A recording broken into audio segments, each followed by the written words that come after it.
네, 우주열차에 탑승하신 여러분 안녕하세요. 저는 오늘 행사 진행을 맡게 된 아나운서 박수빈입니다. 지난주 라이브 방송에 이어 오늘 2회차 라이브 방송으로 찾아뵙게 됐는데요.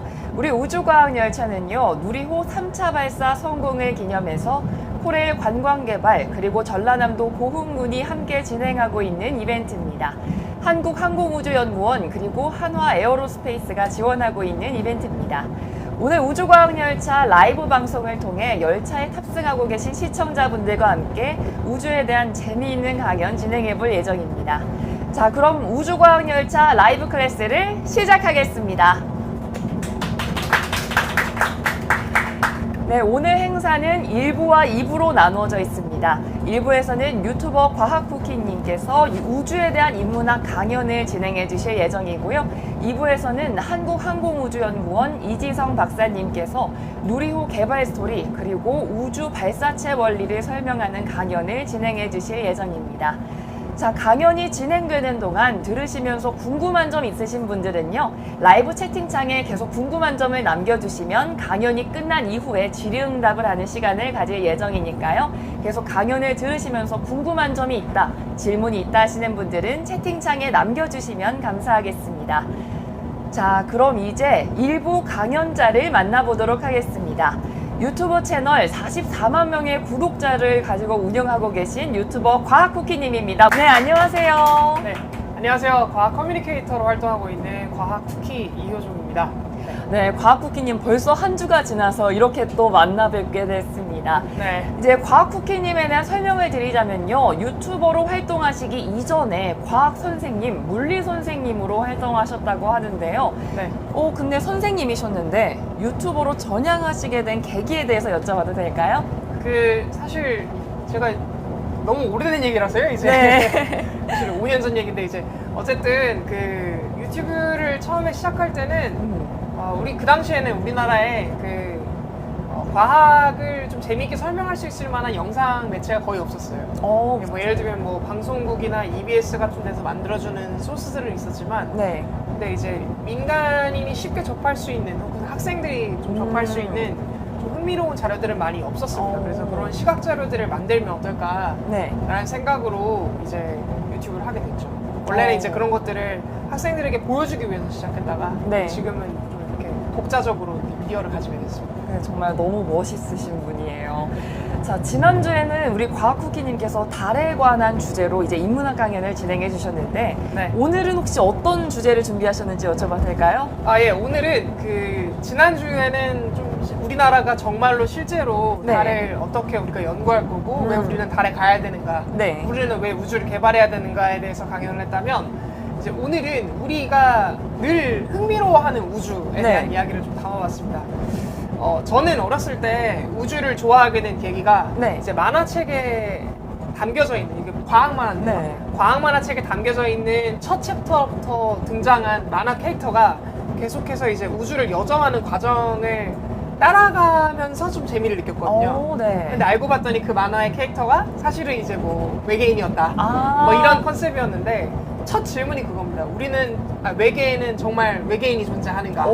이런 질문을 하거든요. 네. 그래서 제가 어렸을 때 느꼈던 흥미를 여러분들이 좀 느끼면 좋을 것 같다라는 생각을 해서 외계 생명체는 과연 존재할 것인가? 뭐 이런 거에 대해서 좀 준비를 했습니다. 네, 정말 우주, 과학하면 또 빼놓을 수 없는 게 사람들이 가장 많이 흥미를 갖는 주제 중에 하나가 UFO, 외계인, 이런 우주 생명체가 아닐까 싶은데요. 정말 오늘 강연도 너무 재밌을 것 같아서 벌써 기대가 됩니다. 그 강연이 시작하기 이전에 다시 한번 설명을 드리자면요. 강연을 들으시면서 궁금한 점이 있으신 분들은 라이브 채팅창에 질문을 남겨주시면 강연이 끝난 이후 질의응답 시간에 확인하고 답변 드리도록 하겠습니다. 자, 그럼 1부 강연 시작하도록 하겠습니다. 네, 1부 강연을 맡은 다시 한번 소개드리겠습니다. 과학 커뮤니케이터 활동하고 있는 과학쿠키 이효종이라고 합니다. 오늘은 여러분께 우리가 왜 우주를 좀 흥미로워하는가에 대해서 이 외계 생명체에 관련된 이야기로 제가 준비를 좀 해봤습니다. 일단 영상 하나 보실게요. 제가 다음 슬라이드로 넘어가면 이제 영상이 있습니다. 여러분께 좀 보여드릴 영상입니다. 역설계하는 프로그램을 진행하고도 수십 년 동안 숨겨왔다는 내부 고발이 나왔습니다. 미국 하원 UFO 청문회에서 나온 주장입니다. 유재훈 기자입니다. 이 하원은 지난해부터 50여 년 만에 다시 미확인 비행 현상의 진상을 규명하기 위한 청문회를 열고 있습니다. 여러 주장과 증거들이 제시되고 있습니다. 이번에는 전직 군 관계자들이 나섰습니다. UAP are in our airspace, but they are grossly underreported. These sightings are not rare or isolated, they are routine. 초기밀 프로그램 관련 정보를 다뤘던 전직 공군 소령은 여기서 더 나아가 정부가 UFO와 외계인 유해를 갖고 있으면서도 숨기고 있다고 주장했습니다. I was informed in the course of my official duties of a multi-decade UAP crash retrieval and reverse engineering program. 또 미국 정부는 1930년대부터 외계 존재 활동을 인지하고 있었을 것이라고 주장했습니다. 그러면서 내부 고발자로서 괴롭힘을 당하고 있다고 대했습니다. Have you faced any retaliation or reprisals for any of your testimony or anything on these lines? It was very brutal, 아예 very 처음부터요? unfortunate. 네. Some of the tactics they used to hurt me both professionally and personally. 아예 처음. 미국 방부는 성명을 내고 그로슈의 오프닝. 이 같은 UFO 관련 주장을 뒷받침할 만한 그 어떤 정보도 찾지 못했다고 일축했습니다. 정부가 정보를 숨기고 있다는 주장을 지지하면서 이번 폭로는 시작에 불과하고 앞으로 더 많은 사람들이 나설 것이라며 진상 규명 의지를 밝혔습니다. YTN 유재웅입니다. 네, 여러분들께서도 지금 제가 가지고 온 이 YTN 사이언스의 뉴스 자료를 통해서 확인을 하셨겠지만 이제는 UFO가 있다 없다 혹은 UAP가 존재한다 존재하지 않는다의 차원을 넘어서서 이 미확인 비행물체 청문회가 열릴 정도로 다양하게 지금 이 UFO에 관련된 논의가 이루어지고 있습니다.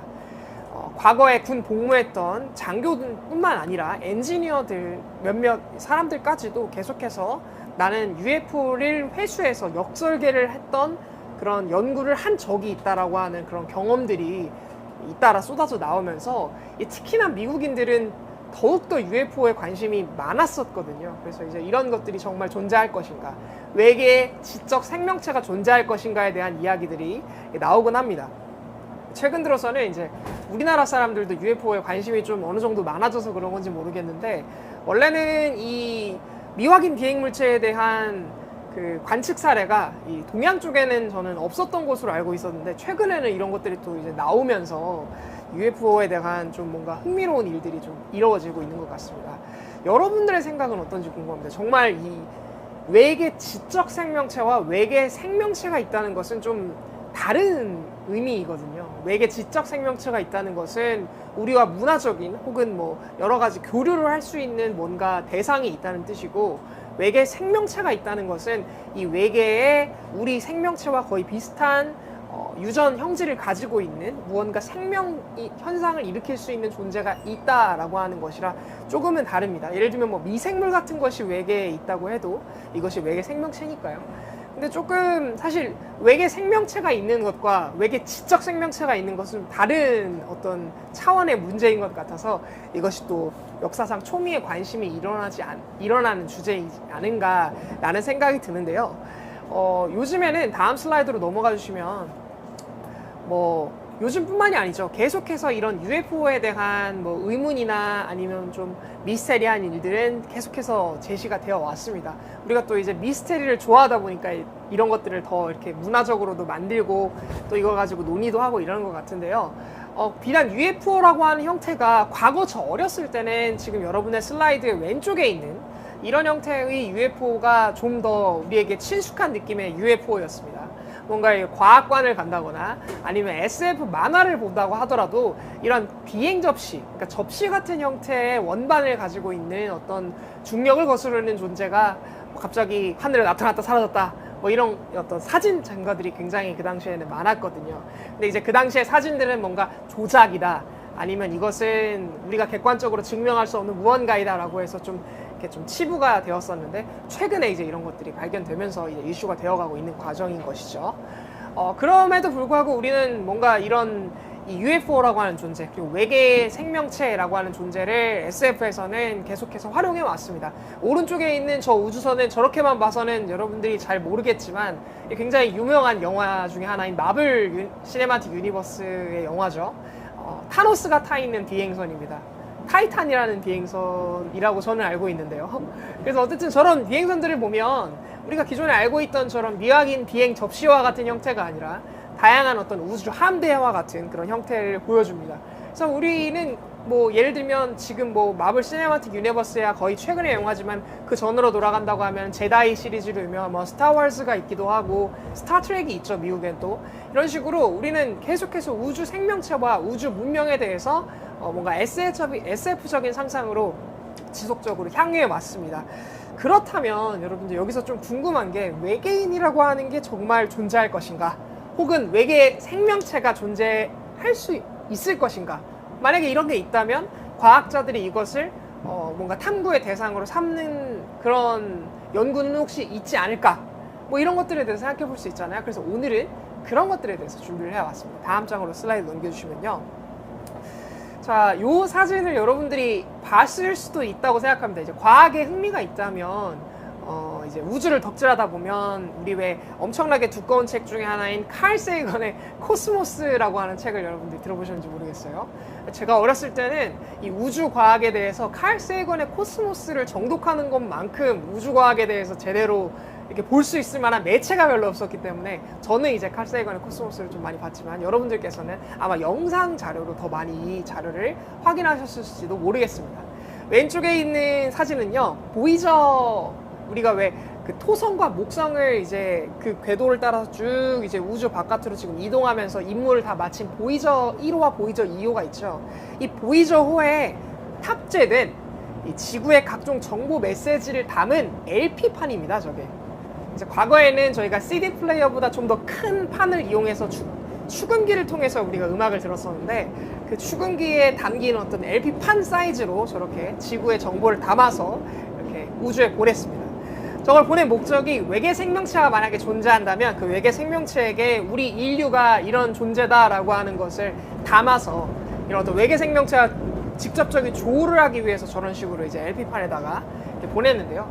왜 그런 거 하니 저희가 사실 보이저라고 하는 거는 이제 우주에 떠돌아다니는 예를 들면 운석 파편이라던가 이런 거와는 다르게 반드시 어떤 지적 설계를 해야만 만들어낼 수 있는 어떤 위성이잖아요. 그래서 그런 위성 안에다가 우리가 이걸 설계했습니다라고 하는 어떤 정보를 담아서 이게 날아갔는데 이게 어떻게 하다 보니까 외계 지적 문명이 이걸 발견을 했을 때 우리와 같이 지적 사고를 할 수 있는 생명체가 우주 어딘가에 존재하느라고 하는 것을 이제 증명하기 위해서 이런 식으로 LP판을 탑재해서 보낸 것입니다. 그래서 이 LP판의 이름을 저희가 골든 레코드라고 부릅니다. 딱 봐도 이제 금색으로 생겼죠. 그래서 골든 레코드라고 이름을 붙였고요. 알루미늄 보호 케이스의 재생기와 함께 이것이 보관이 돼서 이제 우주로 날아갔습니다. 이 레코드를 동봉하는 것을 처음으로 제안한 학자가요, 바로 제가 말씀드린 코스모스의 저자인 칼 세이건인데요. 디스크에 실린 정보가 이제 칼 세이건을 주도로 약 6개월간의 자료 수집 끝에 이런 자료를 넣어야겠다라고 이제 결정을 한 그런 내용들이 들어가 있습니다. 저희 보면은 표면에 약간 어떤 그 표시들이 있잖아요. 저 표시들을 하나하나 설명하기에는 좀 시간이 부족하기 때문에 이게 여기에 관심이 있다면 골든 레코드를 검색해 보시면 여러 가지 저기에 대한 정보를 쉽게 여러분들이 습득을 할 수 있을 것입니다. 칼 세이건은 사실 이거 이전에도 뭐 예를 들면 파이오니어 10호, 파이오니어 11호 이런 탑재체에다가 지구와 인간에 대한 기본적인 정보를 그림으로 담은 파이오니어 금속판이라는 것도 보낸 적이 있습니다. 이런 식으로 계속해서 우주 문명과 접촉하려는 시도를 그 당시에 했던 것이죠. 그리고 이제 오른쪽에 보시면 오른쪽은 좀 왼쪽이랑 좀 다른 그런 모습을 가지고 있습니다. 저것은 RS15 메시지라고 부르는 그런 그림인데요. 저 메시지는 1974년 11월 16일에 RS15에 있는 RS15 전파망원경이라는 게 있습니다. 전파망원경이라고 하는 건 기본적으로 전파를 수신하거나 혹은 송신하는 망원경인데요. 전파라고 하는 것이 뭐 우리가 지금 예를 들면 통신기기에 사용할 수 있는 것도 전파이고 지금 여러분이 방송을 통해서 이 방송을 수신할 수 있는 것도 사실 전파 영역대의 어떤 전자기파를 통해서 우리가 수신이 가능한 것인데요. 근데 이게 좀 놀라운 것이 사실 이 전파라고 하는 것은 우리가 주변을 인지하는 데 필요한 이 가시광선, 빛이라고 하는 것이죠. 이 빛이라고 하는 것과 거의 큰 카테고리에서 보면은 동일한 존재입니다. 이제 공간상에서 정보를 송수신하는 어떤 하나의 매개체라는 뜻인데요. 그래서 전파를 볼 수 있는 눈이 있다면 우리는 우주를 이제 하늘을 들여다볼 때 이 별에서 나오는 별빛도 일종의 전파 영역이 존재를 합니다. 그래서 우리가 우주를 탐사할 때는 그냥 우리가 눈으로 보이는 빛은 가시광선으로만 탐사하는 것이 아니라 전파 영역대로 탐사를 할 수가 있는데요. 이때 사용하는 망원경이 바로 전파 망원경이라는 것입니다. 굉장히 큰 모습을 가지고 있어요. 엄청나게 큰 원반 모습으로, 이따가 사진에서 보시겠지만 엄청 큰 원반 모습으로 돼 있어서 마치 왜 우리 위성통신 안테나 같은 걸 수신하는 어떤 아파트에 이렇게 기지고 설치해 놓은 그런 아파트를 보면 왜 이렇게 접시가 나와서 접시 끝에 이렇게 뭐가 모여 있는 철제 프레임이 있는 걸 볼 수가 있는데요. 그런 식으로 그것의 엄청나게 거대 버전이라 생각하면 됩니다. 이제 그런 전파 망원경을 활용해서 우주에다가 계속해서 전파로 이 인류가 존재한다, 이 지구라고 하는 곳에 지적 생명체가 존재한다라고 하는 메시지를 계속해서 보냈습니다. 1974년 11월 16일부터 계속해서 보냈는데요. 이것을 보낸 연구 프로그램이 바로 액티브 세티라고 하는 것입니다. 이 액티브 세티는 이제 그 Searching Extraterrestrial Intelligence, 그러니까 Extraterrestrial은 외계입니다. Terrestrial가 이제 지구예요, 지구. 엑스트라는 이걸 바깥에 있다는 뜻이에요. 그러니까 지구 바깥에 있는 곳에 인텔리전스가 있는지, 지적 생명체가 있는지를 찾는 연구가 세티 연구입니다. SETI라고 하는데요. 그런데 이 세티를 좀 더 우리가 능동적으로 찾겠다. 그래서 액티브가 우리가 뭔가를 행위하다라고 하는 뜻이거든요. 그래서 액티브 세티라고 했습니다. 이제 명명이 되었습니다. 전파가 향한 곳은 지구에서 한 25,000광년 정도 떨어져 있는 헐큘리스 대성단이라고 하는 곳인데요. 여기가 그 별이 굉장히 많습니다. 별이 굉장히 많으니까 우리 사실 태양도 별이잖아요. 근데 이런 별들은 전부 다 행성들을 거느리고 있어요.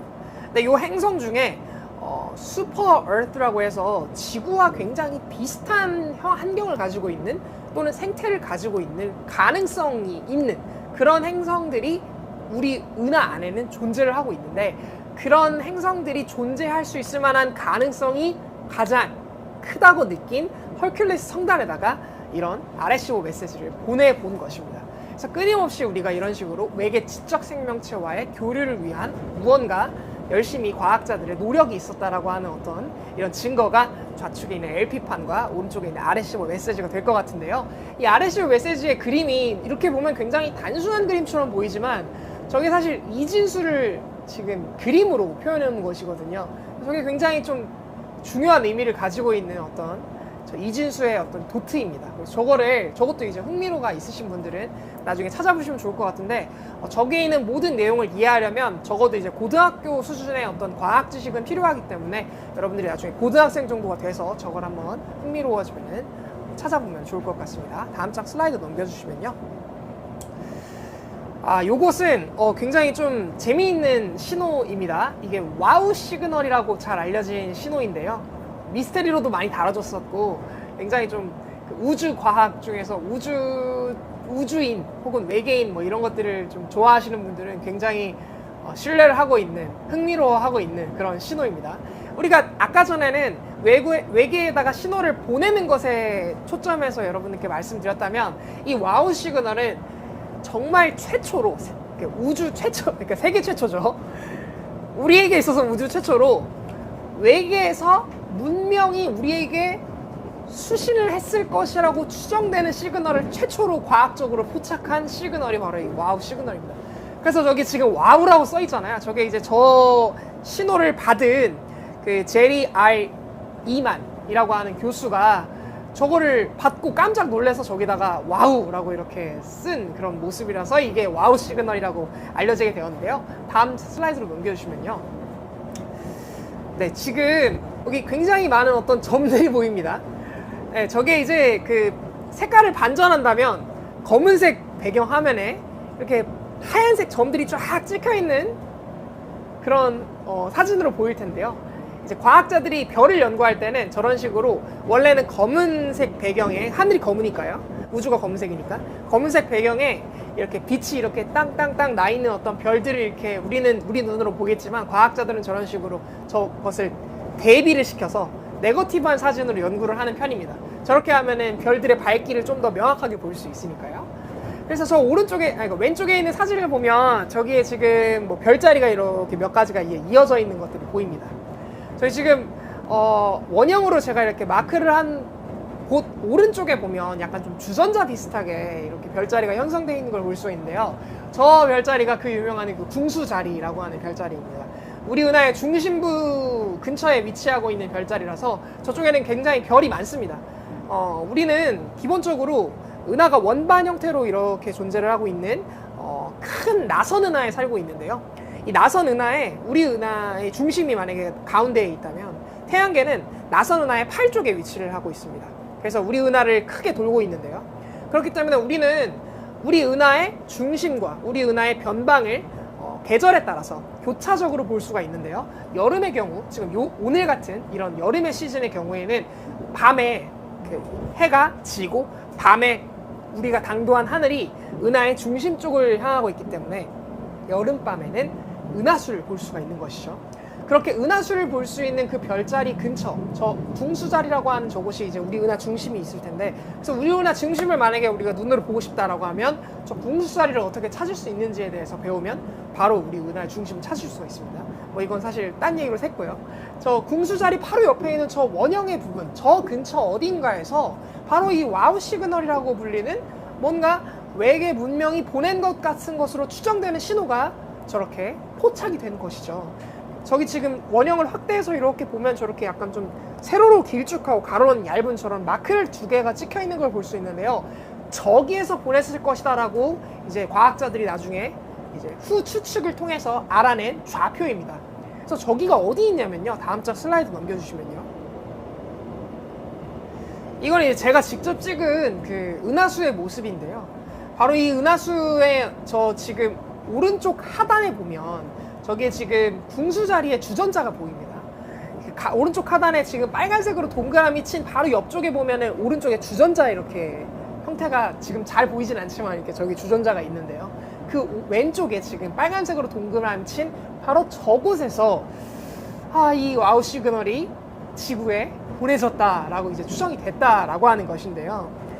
이제 이것은 아까 전에 얘기했던 것처럼 RSO 메시지는 우리가 외부에다가 메시지를 보내는 것이라고 해서 액티브 세티라고 불렀지만, 이것은 이제 만약에 외부 우리 어떤 그 외계에 외부 지구의 지적 생명체가 우리와 같이 우리처럼 걔네들도 우리를 찾고 싶어 할 것이다 라고 하는 가정을 통해서 뭔가 그 친구들도 우리에게 뭔가를 보내고 있을 것이라고 생각을 하고 계속해서 그 외계 문명이 많을 것이라고 가정되는 곳에 전파를 수신하는 연구를 또 합니다. 이것을 우리가 세티는 세티인데 능동적으로 안 하고 수동적으로 한다고 해서 패시브 세티가 되는 거죠. 그래서 패시브 세티, 그러니까 수동적, 받는, 그 신호를 외부에서 받는 그런 연구가 바로 이런 제리 이만이 수행했던 그런 연구입니다. 그래서 이제 외계 지적 생명체로부터 온 신호일 가능성이 있는 강렬한 협대역의 신호를 우리가 관찰을 해냈고요. 그 당시에 이제 빅 이어 망원경을 통해서 궁수자리 안쪽에 어떤 저 방향을 저 원형 방향 저기서부터 약 72초 동안 이런 아주 기묘한 신호가 수신이 되었다고 합니다. 하지만 이제 안타깝게도 그 이후에는 뭐 이런 신호가 계속해서 발견이 되지 않았고요. 이게 정말 외계에서 온 신호인지 아니면은 뭐 단순하게 뭐 우리 그 지구 근처를 이렇게 돌아서 날아가는 혜성이 보낸 신호인지 뭐 이런 것들을 명확하게 할 수 없기 때문에 이것이 외계에서 보낸 신호다라고 이제 명확하게 과학자들은 답을 내릴 수 없는 그런 신호가 바로 이 와우 시그널입니다. 다음 장 슬라이드 넘겨주시면요. 근데 이런 와우 시그널, 그 패시브 세티도 그렇고 액티브 세티도 그렇고 이런 외계 지적 문명을 과학자들이 실제로 탐사하고 연구한다는 사실이 굉장히 흥미롭습니다. 그래서 세티라고 우리가 통칭할 수 있을 것 같은데요. 아까 말씀드렸던 것처럼 Search for Extraterrestrial Intelligence 그러니까 지구 외에 있는 우주의 지적 생명체가 존재하는지를 탐사하는 계획을 우리가 SETI라고 합니다. 작년 기준으로 벌써 출범이 60주년이 되었는데요. 우리가 잘 알고 있는 칼 세이건도 바로 이 SETI에 소속된 과학자였죠. 1896년의 과학자인 니콜라 테슬라가 이 외우주, 엑스트라터리스트리얼의 전파를 수신해 분석하면서 외계 문명의 존재를 처음으로 찾을 수 있을 것이라고 제안했었는데요. 그 이후로 몇 가지 이런 관측들이 시도가 된 적이 있었지만 대개는 기술적인 문제로 제대로 이 관측이 시행이 되지는 않았었어요. 그러다가 1960년에 코넬 대학의 오즈마 계획이라고 하는 실제로 외계 문명의 어떤 지적 탐사를 해보자라고 하는 이런 계획이 현대 세티의 시작을 이제 알리게 되었죠. 당시에는 근데 1960년도를 생각해 본다면 우리가 왜 그 세계대전이 끝나고 얼마 안 된, 그러니까 냉전 체제였잖아요. 그렇게 냉전 시대였기 때문에 이 소련에서도 이 세티라고 하는 프로그램이랑 비슷한 그런 프로그램들을 계획했었고, 이 천문학자 칼 세이건이 이 세티 프로그램 실행을 위해서 미국 행성학회라는 것을 또 설립을 했습니다. 그래서 나중에는 이 세티가 나사의 주도하에 프로그램을 계속 이어갔지만 결국에는 이 세티라고 하는 것이 아까 말씀해 주셨던 1974년에 있는 그 두 개의 신호를 캐치한 그 와우 시그널 말고는 별로 별다른 어떤 성과를 내지 못해서 1993년에 이게 세금 낭비가 아니냐라고 하는 그런 제의가 미국 의회에서 이제 제시가 됨에 따라 이제 프로젝트가 중단이 되었었습니다. 그랬다가 이제 현재는 민간에서 후원을 받아서 이 세티 연구소가 비영리 단체로서 계속해서 외계 지적 생명체 문명을 탐사하는 그런 연구를 하고 있습니다. 그래서 지금 여기 여러분께서 지금 아까 전부터 계속 띄워서서 보이는 저 망원경들이 바로 전파 망원경들인데요. 저 전파 망원경이 소재한 곳은 핫크릭 레디오 옵서버토리라고 하는 곳에 소재가 되어 있고, 저기는 이제 세티 프로그램의 한 일원으로 들어가 있는 그런 전파 망원경 관측소입니다. 다음 장으로 넘겨주시면요. 말씀드렸던 이 사진이 바로 칼 세이건이 설립한 행성협회라고 하는 것인데요. 여기 지금 보시는 과학자들 중에 저 지금 오른쪽 아래에 있는 저 뭔가 이런 알 수 없는 그런 행성 모양의 어떤 구체가 있죠. 그 왼쪽에 바로 있는 저 인물이 우리가 추측하게 알고 있는 바로 칼 세이건이죠. 근데 여기까지 얘기를 하면 좀 이제 정말 좀 궁금한 지점이 있는 게 어떤 것이냐면요. 정말로 외계 생명체가 존재하는가? 라고 하는 궁금증을 좀 품을 수 있을 것 같습니다. 과학자들이 실제로 예산을 투입하면서 외계 생명체가 존재하는지를 계속해서 탐구하고 연구하고 있고, 이렇다는 것은 정말 외계 생명체가 있다고 그들은 믿는 것이니까요. 근데 우리는 생각해 볼 수 있죠. 외계 생명체가 정말 있는 것일까? 그래서 이거에 대한 연구를 한 과학자들이 있기 때문에 그 연구를 좀 소개를 드리면 좋을 것 같습니다. 다음 장 넘겨주시면요. 일단은 외계 생명체가 있다라고 하는 것을 우리가 가정할 수 있는 이유는 뭐냐면, 이 지구의 생명체가 어떻게 시작하였는지를 연구한 그 연구 배경을 우리가 또 들어볼 수 있습니다. 지구가 처음에 만들어졌어요. 우리 과학자들은 이제 원시 지구가 먼저 만들어지고 나서 이 원시 지구의 온도가 점차적으로 내려감에 따라 대기가 만들어지고, 그러면서 뭐 여러 가지 권역들이 만들어지고 바다가 만들어지고, 이 바다라고 하는 것, 대기라고 하는 것 전부 다 무생물이잖아요. 근데 이 무생물 속에서 어쩌다 우연히 생명이 만들어져서 그 생명이 진화를 통해서 오늘날까지 이어졌다라고 이제 과학은 이제 이야기하고 있는데요. 근데 이렇게 생명이 지금까지 여러 가지 형태로 분화되고 적응하고 진화하려면 이 생명의 진화를 만든 가장 최초의 무언가가 존재해야 하는데요. 그 당시에 어떤 생명체가 존재했는지는 알 수 없지만 그 최초의 생명체를 우리는 모든 생명의 공통 조상이다 라고 부르는 루카라고 하는 이름으로 부릅니다.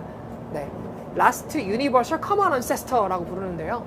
그래서 뭔가 그런 루카라고 하는 존재가 실제로 존재를 했었고, 그 존재가 어떤 이유인지는 알 수 없지만 계속해서 분화와 적응과 진화를 통해서 우리가 만들어졌다면, 이 루카의 존재가 과연 우연히 발생하였는가, 아니면 우주로부터 온 어떤 시드인 것인가, 아니면 뭐 우리가 만들어진 것처럼 만약에 자연 발생했다면 우리와 동일한 환경을 가지고 있는 우주에서도 이런 루카와 같은 존재가 자연 발생할 수 있는가, 뭐 이런 것들을 우리가 생각을 해볼 수가 있잖아요. 결국에는 우리가 외계 문명을 찾고 외계 행성의 외계 생명체를 찾는 거는 우리가 어떻게 만들어졌는가에 대한 탐구로 이어지기 때문에 과학자들이 계속해서 주장해오고 계속해서 연구해오던 모든 생명의 본질은 어디서부터 오는가에 대한 연구가 바로 외계 생명체를 찾는 연구라고 이야기를 할 수 있을 것 같습니다. 다음 슬라이드 넘겨주시면요. 바로 이런 루카, 저 사진은 이제 루카는 아닙니다. 루카는 어떻게 생겼는지 우리 알 수가 없습니다. 그러나 뭐 대략 저렇게 단세포로 이루어진 무언가 존재였을 것이다 라고 하는 건 우리가 추정을 하고 있는 것이죠. 과연 이 루카라고 하는 것이 존재할 것인가 라고 하는 것을 탐구하기 위해서 우리는 계속해서 어떤 이 논리적 비약을 이어가는 것입니다. 다음 장 넘겨주시고요. 자, 그런데 놀라운 것은 만약에 이 루카라고 하는 것이 여러 가지 어떤 생명의 가설들이 있잖아요. 근데 그 다양한 생명 가설 중에 자연 발생이라고 하는 그 가설을 우리가 믿을 수만 있다면 그 우주의 어떤 저런 슈퍼 지구와 같은, 지구와 굉장히 유사한 환경으로 수정되는 어떤 외계 행성이 존재한다면은 거기에서도 생명체가 발생할 수 있을 것이다 라고 하는 가정을 할 수가 있겠죠. 그리고 그 생명체는 우리와 같은 DNA를 가지고 생명의 유전 현상을 만드는 것인가, 아니면 DNA와 완전히 다른 체계를 가지고 생명 유전 현상을 만드는 것인가도 굉장히 흥미로운 주제가 될 수 있을 것 같습니다. 만약에 저런 슈퍼 지구라고 하는 것이 존재한다면 그 생명이 만약에 거기에 존재할 수 있을 것이라고 우리가 가정을 하고 연구를 하는 것이 바로 엑스트라터레스트리얼의 생명체를 찾는 연구가 되겠죠. 다음 장으로 넘겨주시고요. 그렇다면 그 슈퍼 지구와 같은 굉장히 비슷한 환경을 가지고 있지만 더 크거나 더 작은 그런 행성들이 우리 은하에만 몇 개가 존재를 할 것인가, 이런 것들을 우리가 생각해 볼 수가 있잖아요. 그래서 그것을 뭐 정말 과학적으로 생각을 해보려고 여러 과학자들이 노력을 했는데, 그럴듯하게 이것을 설명한 과학자가 지금 왼쪽에 있는 드레이크라고 하는 과학자입니다. 그래서 다음 장 넘겨주시고요. 이 드레이크라고 하는 사람이 이런 방정식을 만들었어요. 드레이크 방정식이라고 부르는데요. 우리 은하 내에서 지구와 비슷한 환경의 지적 생명체가 몇 개나 존재할까라고 하는 것을 가정해서 이런 방정식을 세워봤습니다. 이것이 이제 뭔가 객관적이고 뭔가 과학적인 그런 방정식은 아니고 그냥 수학적인 추정치인 것인데요. 상상에 의한 추정치인 것인데요. 하나하나 지금 값들을 살펴본다면 가장 맨 처음에 있는 저 R, 이렇게 R 별표 이렇게 돼 있는 건요, 우리 은하 안에 존재하는 그러니까 그 별이 탄생할 수 있는 비율을 말해요. 그래서 대략 저 값이 다음 장 넘겨주시면 한 4천억 개가 됩니다. 4천억 개의 별이 우리 은하에 꽉 차 있다라고 우리가 생각을 해볼 수가 있다는 말이죠. 그리고요, 다음은 그런 어떤 항성이 행성을 얼마나 가질 수 있는가에 대한 비율을 나타내는 값입니다. 다음 장 넘겨주시면요, 그 비율이 대략 한 20% 정도가 됩니다. 한 5분의 1 정도가 된다는 말이죠. 그래서 그냥 한 5분의 1 정도의 비율을 가지고 있다라고 한다면 4천억 개의 한 5분의 1 정도 행성을 가지고 있다라고 생각할 수가 있고요. 그 다음은 뭐냐면 그 항성에 있는 여러 가지 항성들 중에 생명체가 살 수 있는, 그러니까 지구와 환경이 그냥 거의 뭐 비슷하다고 여겨지는 그런 행성이 몇 개가 될 것인가 라고 하는 비율입니다. 다음 장 넘겨주시면요, 그런 것이 적어도 하나는 될 것이다 라고 우리가 가정해 볼 수가 있고요.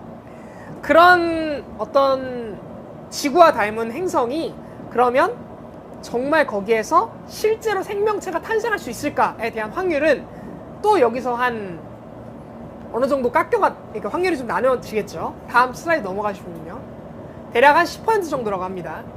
그럼 여기에서 이 10%에서 생명이 탄생했는데, 그럼 거기에서 또 지능을 가진 생명체가 탄생할 확률, 이거에 또 뭐 얼마일지 다음 장 슬라이드 넘어가시면요, 또한 10% 정도라고 합니다.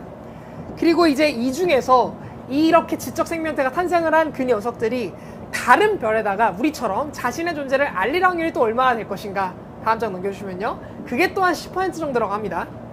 그렇게 해서 그럼 여기까지 계산했으면은 저 존재들은 어떤 존재냐면 우리 은하에 존재하는 지적 생명체이면서 나의 존재를 어떤 다른 우주에 알리려고 하는 존재, 그냥 우리와 같은 존재인 것이죠. 그럼 우리와 같은 존재가 그러면은 실제로 우주에다가 우리가 지금 존재합니다라고 얼마 동안 시간을 보내야만 우리가 이걸 관찰할 수 있을까에 대한 시간이 바로 저 다음 값입니다. 다음 장으로 넘겨주시면요, 대략 한 1000년에서 한 1000만 년 정도의 사이 값을 그러니까 가지고 있는데요. 대략 우리가 보수적으로 우리가 계산해서 1000년 정도라고 계산을 하면 이 계산 결국 얼마가 나오게 되냐면요, 다음 장 넘겨주시면 8개.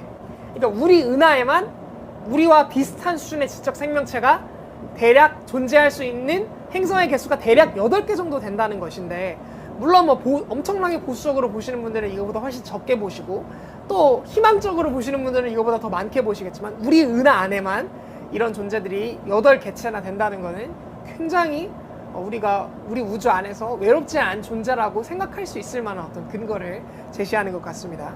다음 장 넘겨주시고요. 지금 이거는 제가 실제로 찍은 은하수의 사진인데요. 이게 사실 은하수라고 하는 것이 결국에 우리 은하의 단면을 보고 있는 것이니까 우리 은하를 보고 있는 것이겠죠. 저렇게 엄청나게 거대한 구조를 우리가 실제로 보고 있노라면 우주에 대한 경외감이 들거나 아니면 우주에 대한 신비감보다는 공포감이 듭니다.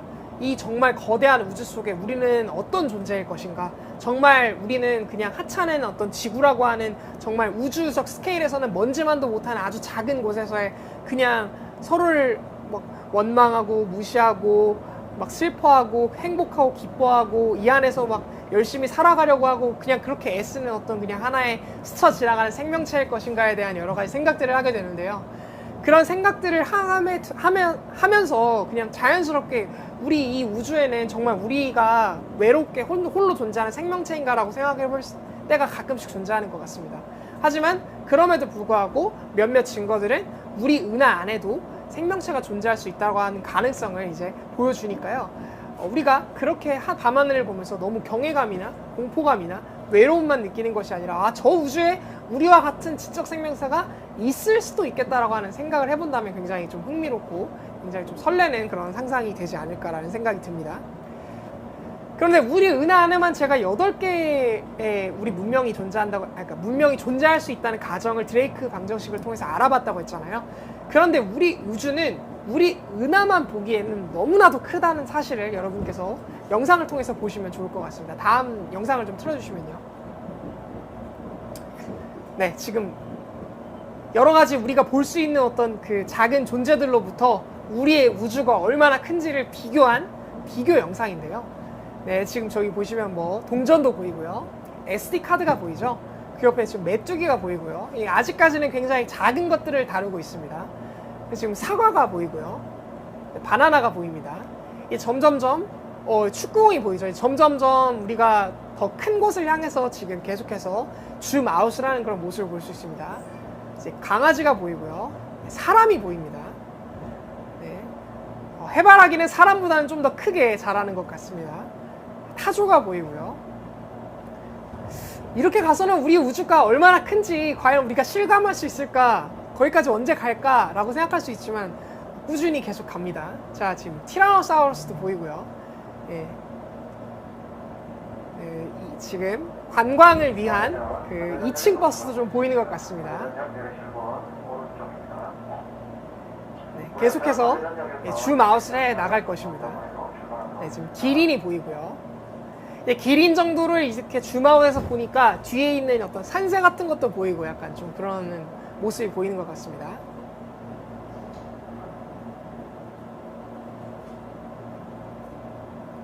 네, 뒤쪽으로 지금 보니까 공룡들 중에 여러 가지 또 이제 저런 다양한 형태의 공룡들이 있죠. 지금 7m 정도 공룡이 지금 보이고 있고요. 네. 오른쪽에 이제 공룡보다 더 큰 흑돈고래가 좀 보이는 것 같고요. 33.6m라고 하는 아주 큰 크기입니다. 그 다음에는 스핑크스의 모습이 보이네요. 기자 피라미드 근처에 있는 스핑크스죠. 20m의 규모를 가지고 있습니다. 자, 그리고 그거보다 좀 더 큰 규모에 있는 21.4m를 가지고 있는 또 공룡의 모습을 우리가 볼 수가 있고요. 자, 파리의 개선문의 모습이 보입니다. 개선문은 대략 한 50m 정도의 크기를 가지고 있네요. 네, 이제는 우리가 해외 여행을 할 때 쓰는 그 에어버스 A380이라고 하는 어떤 비행기의 모습을 우리가 볼 수가 있습니다. 계속해서 이런 식으로 조금씩 줌아웃을 하는 모습을 볼 수 있는데요. 자, 그 오른쪽에는 굉장히 크게 자란다고 알려져 있는 그 바오밥 나무인가요? 좀 다른 나무네요. 그래서 84m 정도의 나무의 크기를 지금 볼 수가 있었고요. 바로 오른쪽에는 자유의 여신상에 있는 크기를 볼 수가 있습니다. 93m 정도 되고요. 그 오른쪽에는 하이퍼리얼이라는 나무죠. 네, 116m라고 하는 굉장히 큰 나무의 높이를 볼 수가 있습니다. 네, 그리고 런던 아이라고 해서 그 빅벤 근처에 있는 굉장히 큰 어떤 그 대관람차가 있죠. 그 대관람차의 크기가 지금 나타나고 있고요. 135m고요. 그리고 기자의 피라미드 크기가 나오고 있습니다. 147m고요. 계속해서 이제 아직 지구를 벗어나지 못했습니다, 지금. 그리고 스태츄 오브 유니티의 모습을 볼 수가 있고요. 182m 정도의 크기를 가지고 있습니다. 굉장히 큰 동상이죠. 그리고 에펠타워의 모습을 우리가 또 볼 수가 있네요. 330m라고 하는 굉장히 큰 크기를 가지고 있지만 여전히 우리는 지구에서 벗어나지 못했습니다. 네, 그리고 엠파이어 스테이트 빌딩이 보입니다. 과거에 가장 높은 건물이라고 일컬어졌지만 오늘날엔 아닌 엠파이어 스테이트 빌딩의 모습이 보이고요. 자, 브루스 칼리파죠. 그 두바이에 위치한 굉장히 또 큰 엄청나게 높은 빌딩을 우리가 확인할 수가 있고요. 자, 이제 점점점 이 브루스 칼리파보다 훨씬 더 거대한 것들을 다루기 시작할 것 같습니다. 후지산이 뒤에 보이고요. 3,776m고요.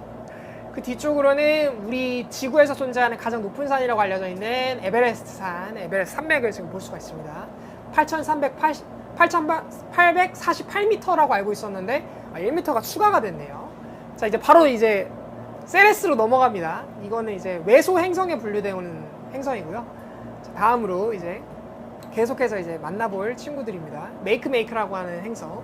이 지금 행성들은 전부 다 외소 행성으로 분류되는 행성들입니다. 플루토라고 해서 이제 명왕성이죠. 명왕성은 원래 행성이었다 외소 행성으로 빠졌습니다. 유로파가 보이는데 유로파는 이제 그 목성의 그 위성이죠. 우리의 위성인 달이 잠깐 지나갔고요. 그 다음에 이제 칼리스토의 모습이 보입니다. 점점점 이제 우리 태양계 안에 존재하는 어떤 천체들의 어떤 크기들을 보여주는 모습인데요. 그 다음 수성이 보이고요. 다음 타이탄이 보이고요. 네, 타이탄은 이제 토성의 위성이죠. 그 다음에 가니메데가 보입니다. 가니메데는 이제 목성의 위성이고요. 이제 화성이 지금 보이는 모습입니다. 이제 행성들이 점점 보이네요. 지금 계속해서 금성이 보이고요. 자, 금성 다음에는 이제 지구가 이제 드디어 보입니다. 그래서 이런 규모를 가지고 있는 이제 행성들이 계속해서 보이고요. 이제는 외계 행성 중에 하나인 케플러 22b라고 하는 행성이고요. 이거는 거대 행성 중에 하나인 우리 태양계 안에 속해 있는 넵튠, 그리고 이제 그 해왕성이죠, 해왕성. 우라노스는 천왕성의 모습이고요. 토성으로 이제 넘어갔습니다. 가스로 만들어져 있는 거대 행성들이죠. 우리 그 태양계에 존재하는. 그래서 지금 계속해서 목성의 모습을 볼 수 있고요. 자, 우리 태양의 모습도 이렇게 등장을 하고 있습니다. 태양은 우리의 행성들에 비해서는 굉장히 또 큰 규모를 가지고 있죠. 네. 태양의 모습이 지금 나타나 있고요. 약 140만 킬로미터라고 하는 지름을 가지고 있습니다. 그거보다 좀 더 큰 시리우스라고 하는 별이고요. 네. 엘라스라고 하는 그거보다 훨씬 더 큰 별의 모습을 볼 수가 있고요. 펄룩스라고 하는 쌍둥이 자리의 머리에 있는 그런 별입니다. 그리고 악튜러스라고 하는 목동 자리에 있는 가장 밝은 별이 좀 이렇게 위치하고 있고요. 이거는 세그리타리우스 A라고 해서 궁수자리 알파 중심에 있는 블랙홀을 말하죠. 궁수자리 알파 중심에 있는 우리 은하 중심의 블랙홀을 보여주고 있고요. 알데바란이라고 하는 황소 자리에 있는 별을 보여주고 있고요. 계속해서 이런 식으로 별의 규모를 지금 계속해서 확장해 나가고 있는데요. 우리 우주의 규모에 대해서 우리가 좀 체감해 볼 수 있는, 벌써 태양은 보이지도 않습니다, 지금. 네. 굉장히 아주 거대한 피스톨 스타라고 하는 하이퍼 자이언트 스타의 모습도 볼 수 있고요. 그 옆에는 지금 전갈 자리에 가장 밝은 별인 안타레스의 모습을 볼 수가 있고요. 계속해서 지금 별들의 규모가 굉장히 순식간에 굉장히 커지는 것들을 확인할 수가 있습니다. 지금 오른쪽에 보시는 별은 이제 굉장히 유명한 그 오리온 자리의 밝은 별인 베텔기우스의 모습이고요. 그리고 바로 지금 오른쪽에 나온 별은 카니스 마조리스라고 해서 그 큰 개 자리에 있는 또 하나의 별이고요. 계속해서 이제 별들이 보이고 있죠. 스쿠티랑 스텝슨이 지나갔고요. 이제 별들의 크기보다 훨씬 더 거대한 블랙홀의 크기를 보여주고 있습니다. 네. 이거는 어느 블랙홀일까요? 이거는 저희가 최초로 관측에 성공한 그 초거대 질량 블랙홀, 그 우리가 최초로 관측한 M87 블랙홀인 줄 알았는데 그 블랙홀은 아니군요. 그거보다 좀 더 규모가 그거보다 좀 작은 블랙홀인 것 같습니다. 그 다음 톤 618이라고 하는 블랙홀이고요. 이건 피닉스 A라고 하는 또 굉장히 초대질량 블랙홀의 모습을 나타내고 있고요. 자, 이제는 이제 은하의 구조로 갑니다. 예. 나선 은하라고 하는 큰 은하가 아니죠. 성운의 구조로 갑니다. 나선 성운이라고 하는 그런 성운이 보이고요. 여긴 지금 굉장히 유명한 말머리와 불꽃 성운이 함께 이제 뭉쳐있는 그런 모습이죠. 저것도 오리온 자리에 포함을 하고 있습니다. 오른쪽에 있는 이 수리 성운이라고 하는 거는 이제 은하수 중심부에 이제 위치하고 있는 그런 성운이죠. 굉장히 큽니다. 그리고 이제 다음 이제 이거는 이제 위성 은하라고 해서 은하를 돌고 있는 은하입니다. 그래서 위성 은하에 지금 보면 그 규모가 220 광년이라고 되어 있네요. 자, 요거는 이제 타란툴라 성운이라고 해서 더 큰 이제 규모를 가지고 있는 그런 성운의 모습을 볼 수가 있습니다. 네. 여러 가지 지금 계속해서 이제 은하들과 성운들의 모습으로 이제 보이고 있고요. 이 은하들이라고 하는 것이 별들을 굉장히 많이 품고 있는 천체이기 때문에 그 천체의 규모가 굉장히 큽니다. 지금 보이시는 게 이제 우리 은하이고요. 밀키웨이라고 하는 굉장히 규모가 큽니다. 이제 우리 은하보다 한 규모가 한 3배 정도로 크다고 여겨져 있는 안드로메다 은하가 또 지금 이런 식으로 이제 보이고 있고요. 대략 한 22만 광년 정도의 크기를 가지고 있습니다. 근데 그 안드로메다 은하보다 훨씬 더 큰 지금 존재가 나오고 있죠, 오른쪽에. 네. 이게 바로 IC1101이라고 하는 굉장히 큰 타원 은하의 모습을 또 이렇게 볼 수가 있습니다. 근데 그거보다 훨씬 더 큰 지금 뭔가 구조가 나오고 있죠. 예. 아주 거대한 성단인데요. 비에고라고 하는 그 처녀 자리에 있는 존재하는 아주 거대한 그 여러 가지 은하단이 쫙 이렇게 모여 있는 그런 모습을 볼 수 있습니다. 비에고 클러스터라고 해서 성단이 아니라 은하단이에요. 은하들이 모여 있는 단입니다. 네, 그거보다 더 큰 지금 은하단이 모여 있는 클러스터를 좀 확인을 했고요. 이런 식으로 굉장히 우리 우주는 아주 거대한 구조라고 하는 것을 지금 이 스케일을 통해서 우리가 확인을 해볼 수 있는 것입니다. 이것에서 좀 더 구체적으로 알고 싶다면 유튜브에다가 스케일 오브 더 유니버스라고 검색하면 더 다양한 영상들을 우리가 볼 수가 있습니다. 다음 슬라이드 넘어가 주시고요. 지금 보이는 것이 이제 관측 가능한 우주가 되겠죠. 다음 슬라이드로 넘어가 주시고요. 네, 그래서 이 드넓은 우주 안에서 우리는 사실 어떻게 보면 굉장히 작은 존재다, 먼지 같은 존재다라고 얘기할 수 있지만 이 드넓은 우주 안에 생명체가 있다라고 하는 그 가능성은 충분히 존재할 수 있는 가능성이라고 생각이 듭니다. 그래서 이런 가능성을 품고 여러분들께서 나중에 우주에 관련된 우주 과학을 연구하는 사람이 된다면 외계 문명이나 외계 생명이나 이런 것들에 대해서 우리가 발견을 하는 것이 어떤 의미를 가지고 있는지를 또 되새기면서 이렇게 연구를 하면 좋지 않을까라는 생각이 듭니다. 그래서 참 우주를 상상할 때 이런 외계 생명을 상상한다는 것은 굉장히 흥미로운 일인 것 같습니다. 그 굉장히 유명한 석학 중에 한 명이었던 칼 세이건이 우주 생명체를 발견하고 그 우주 생명체가 DNA로 이루어져 있다라고 하는 것을 우리가 안다는 것이 굉장히 중요하다라고 하는 사실을 언급했었는데요. 왜냐하면 우리가 DNA라고 하는 것이 생명의 본질인가, 아니면 DNA와 다른 무언가가 생명을 이어갈 수 있는 존재인가 라고 하는 것들이 우리 어떤 지식을 굉장히 확장할 것이고, 그런 것이 이제 나아가서 우리 우주에 어떤 것이 존재하는지에 대해서, 우리는 어떻게 왔는 것인지에 대해서 좀 더 본질적인 실마리를 과학적으로 풀어갈 수 있는 해답을 제공하리라는 그런 강력한 증거가 될 것이니까요. 그런 것들을 우리가 계속 상상해 볼 수 있는 것이 중요할 것 같습니다. 강연을 여기까지 마무리하도록 하겠습니다. 감사합니다. 과학쿠키였습니다.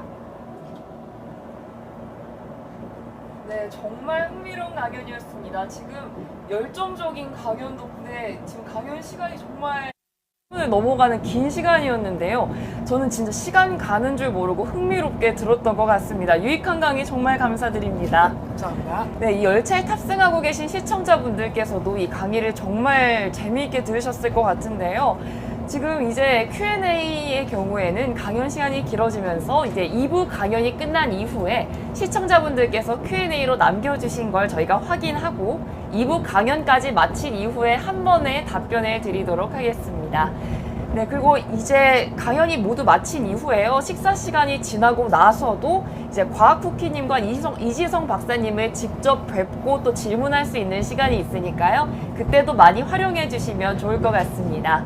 네, 이제 일부 강연은 여기까지 진행하도록 할 건데요. 지금까지 과학쿠키님의 강연이었습니다. 네, 감사합니다. 그리고 저희는 2부 강연 시작에 앞서서요, 3분 정도의 휴식 시간을 갖고 다시 돌아올 예정이니까요, 방송 잠시만 같이 기다려주시기 바랍니다. 3분 정도의 휴식 시간 이후에 2부 강연으로 돌아오도록 하겠습니다.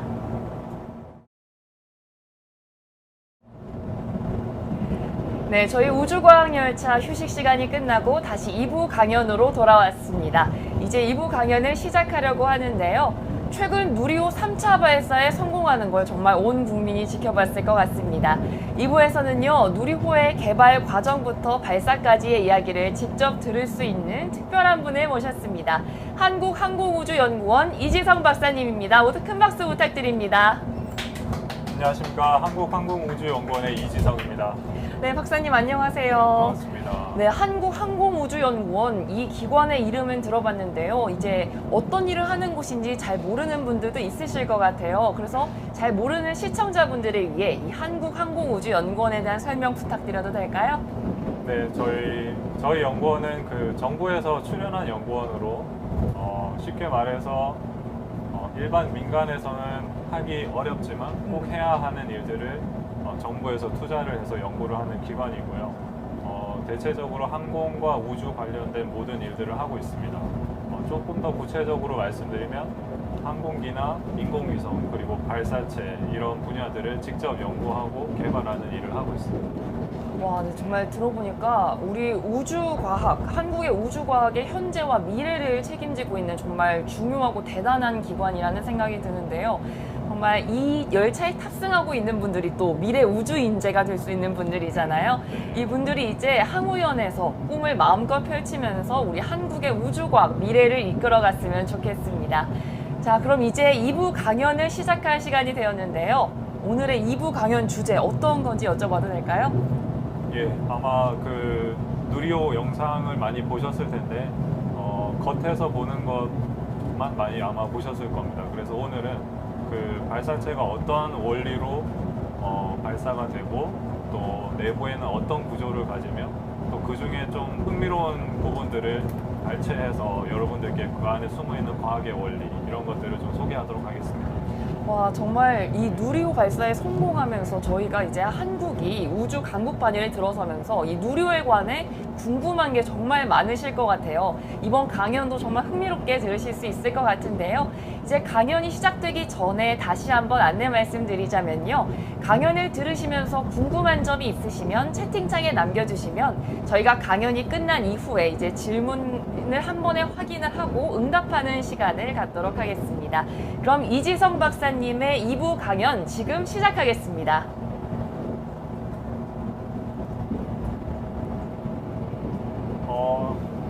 네, 가장 먼저 여러분들께 좀 극조원에 대해서 소개해 드리려고 합니다.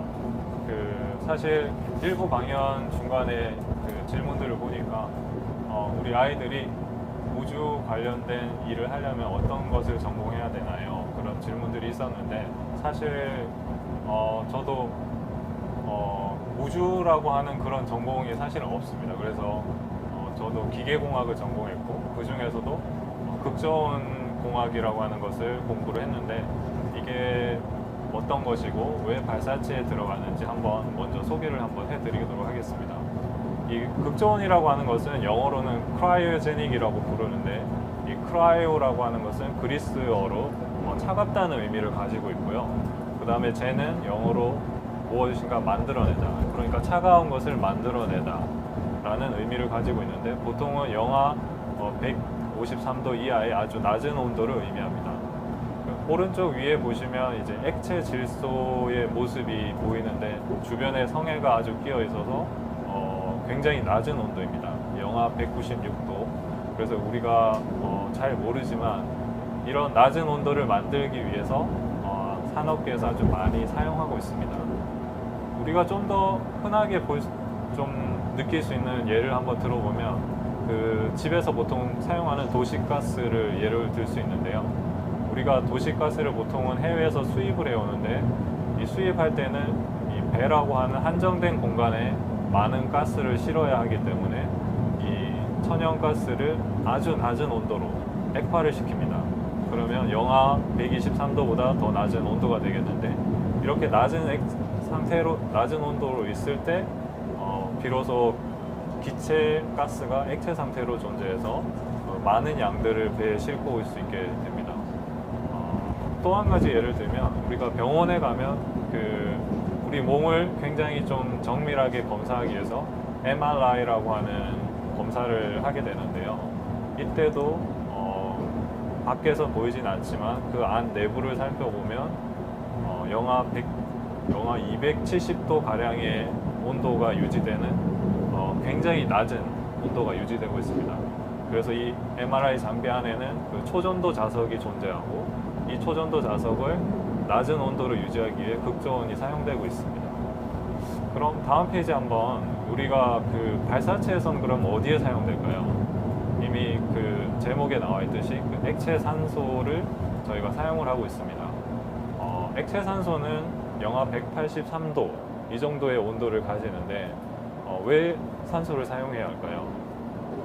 오른쪽 그림을 보면 발사체의 엔진에 어떻게 작동하는지 간단하게 설명이 나와 있는데, 발사체에 들어가는 엔진은 산소와 연료는 이제 케로신을 사용하고 있는데, 이 두 가지가 혼합이 되면서 격렬하게 폭발을 하면서 연소가 이루어집니다. 그러면 아주 큰 추력을 얻을 수가 있는데, 우리가 보통 이 불이 붙으려면 산소와 연료 그리고 점화원, 이 세 가지가 반드시 필요하게 됩니다. 그런데 우리가 우주로 가게 되면 우주에는 더 이상 공기가 없기 때문에 필요한 산소를 발사체에 싣고 가야 됩니다. 그래서 반드시 액체 산소가 필요하다고 할 수 있고요. 그러면 이 액체 산소를 사용하게 되는 이유를 조금 더 설명드리겠습니다. 다음 슬라이드를 한번 보실까요? 오른쪽에 있는 사진은 이제 액체 산소를 실제로 사진을 찍은 것인데, 굉장히 낮은 온도입니다. 영하 183도에 이르기 때문에 보호 장갑을 껴야 되고 주의를 해야 되고, 그리고 겉으로 봤을 때는 약간 푸르스름한 이런 빛을 띠고 있습니다. 이 산소의 한 밀도를 한번 살펴볼까요? 밀도라고 하면 일정한 부피 안에 얼마만큼의 무게를 가지고 있느냐, 이렇게 볼 수 있는데, 우리가 흔히 이 말하는 상온 한 20도 정도 되는 이런 온도에서 산소는 기체 상태이기 때문에 밀도가 대략 한 3.9kg/m 세제곱이 됩니다. 그런데 이런 산소를 굉장히 낮은 온도, 극저온으로 내리게 되면 액체 상태로 존재하게 되고, 이때는 밀도가 1141, 그러니까 거의 200배 이상 굉장히 많은 양을 실을 수가 있습니다. 그럼 우리가 발사체에서도 탱크의 벽을 얇게 가지고 가야 되고, 또 무게를 줄여야 되고, 그렇게 하기 위해서는 산소를 기체 상태로 싣고 가면 너무 탱크가 커지겠죠. 그래서 가능한 무게를 줄이기 위해서 꼭 산소를 액화해서 사용을 해야 합니다. 다음 슬라이드를 보겠습니다. 이제 이 발사체가 어떻게 구성되어 있는지 조금 소개를 해드리겠습니다. 이 전체 누리호는 오른쪽 그림에서 보듯이 1단과 2단, 3단 이렇게 총 3개의 단으로 구성이 되어 있습니다. 그래서 앞서 강연에서 우리가 우주에 대해서 많이 들었는데, 이 우주로 나가기 위한 가장 첫걸음, 어떻게 보면 운송수단이 될 수 있겠죠. 이 발사체가 없으면 이 지구를 벗어날 수가 없습니다. 그래서 발사체의 목적은 지구에서부터 우주로 가는 그런 목적이 되겠고, 여기서 1단에 보면 엔진이 총 4개가 있습니다. 추력이 75톤 엔진 4개가 있는데, 여기서 추력이라고 하는 것은 물체를 들 수 있는 힘을 의미합니다. 그래서 하나의 엔진이 75톤, 4개 합하면 총 300톤의 물체를 들 수 있는데, 이 발사체의 무게가 총 200톤 가량 됩니다. 그러면 200톤의 무게를 300톤으로 들어 올리기 때문에 훨씬 더 힘이 많이 있겠죠. 그래서 발사체가 계속해서 비행을 하면서 가속을 해서 우주까지 도달할 수 있습니다. 그리고 2단에서는 추력 75톤 엔진이 하나가 있고, 3단에는 7톤 엔진이 하나 있습니다. 굉장히 좀 흥미로운 것은 이 발사체에서 가장 우리가 흔히 말하는 인공위성이나 사람을 태워서 보내거나 할 때 가장 필요한 부분은 맨 꼭대기에 있는 하얀색 저 부분이 되겠습니다. 그러면 나머지 부분들은 다 거의 90% 가량이 추진제로 이루어져 있습니다. 여기서 추진제는 산화제, 아까 말씀드린 액체 산소, 그리고 연료, 이것의 무게가 거의 180톤에 이르기 때문에 조그마한 물체를 올리기 위해서 이 정도로 많은 연료와 산소가 필요하다, 이렇게 보시면 되겠습니다. 다음 슬라이드 한번 볼까요? 이제 발사체가 어떻게 발사되는지 그 과정을 한번 살펴보겠습니다. 먼저 점화가 이루어지고 나면 1단 엔진에 불이 붙게 되고 고도가 어느 정도 상승하게 되면 1단은 분리가 됩니다. 그리고 이 분리가 되고 나면 2단 엔진이 점화돼서 비행을 하게 되고 어느 정도 고도가 200km에 도달하게 되면 페어링을 분리하게 됩니다. 이 페어링이 어떤 것인지 아마 잘 모르실 수도 있을 것 같아서 영상을 보면서 설명드리겠습니다.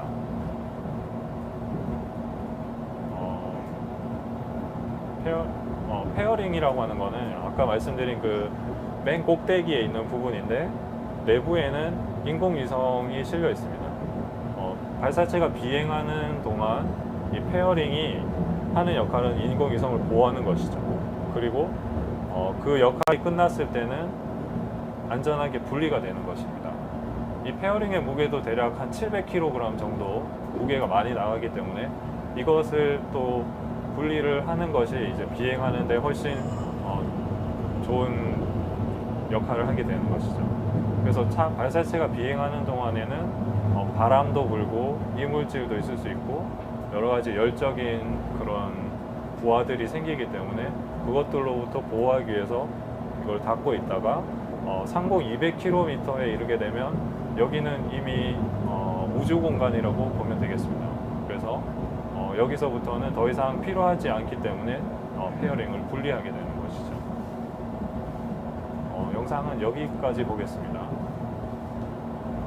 그리고 조금 더 비행을 하게 되면 이제 2단 엔진도 추진제를 다 소모하게 돼서 분리가 되고 마지막 3단 엔진이 연소하면서 가장 오랜 시간 동안 비행을 하게 됩니다. 이후에는 목표로 한 궤도에 도달하게 되면 위성을 사출하는 그와 같은 과정으로 되어 있고요. 발사체가 여러 가지 단으로 구성이 되어 있는데 왜 이런 단을 구성하고 있는지 한번 영상을 보면서 설명드리겠습니다.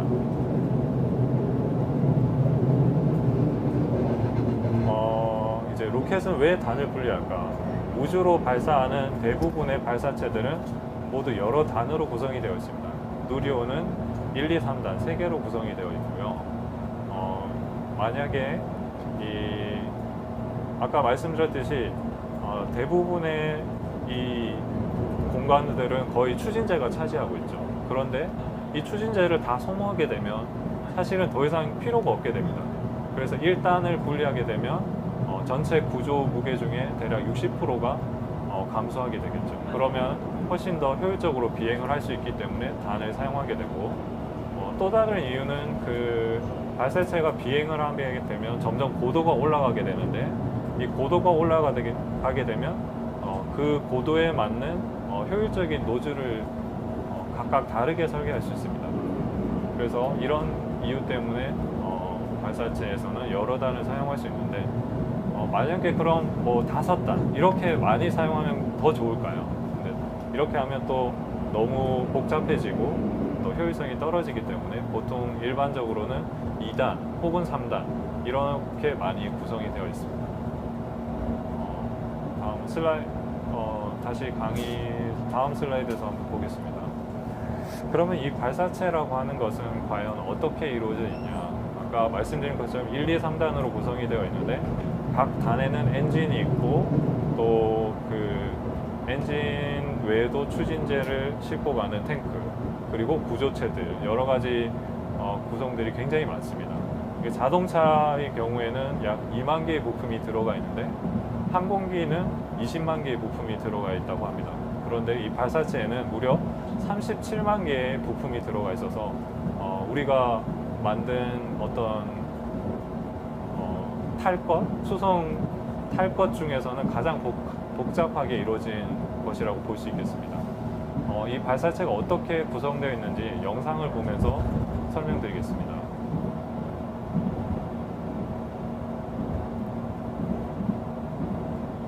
발사체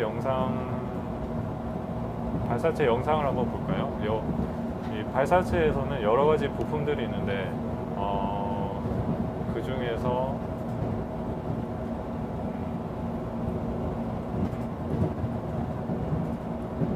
제일 먼저 시작하는 것은 이제 밸브부터 보겠습니다. 산화제나 연료를 엔진으로 공급해주는 그 가장 마지막 관문이 밸브가 되겠습니다. 이 밸브를 통과하면 엔진으로 연료나 산화제가 공급이 되고요. 그리고 여기에는 또 터보 펌프라고 하는 쉽게 말하면 연료나 산화제를 낮은 압력에서 높은 압력으로 높여주는 역할을 하게 됩니다. 그리고 이 터보 펌프를 회전하기 위한 터빈 배기구도 들어가게 되고요. 여기서 지금 강조되는 부분이 이제 펌프 부분이 되겠습니다. 그리고 이 펌프를 구동하기 위해서 가스 발생기를 먼저 구동을 하게 되는데, 이 가스 발생기에서 생긴 뜨거운 가스가 터빈을 회전시킵니다. 그러면 이 터빈이 돌아가면서 펌프를 구동하게 되고, 뜨거운 가스가 바깥으로 안전하게 배출되도록 터빈 배기부 노즐이 있겠습니다. 그리고 엔진을 점화하기 위한 카트리지가 있고,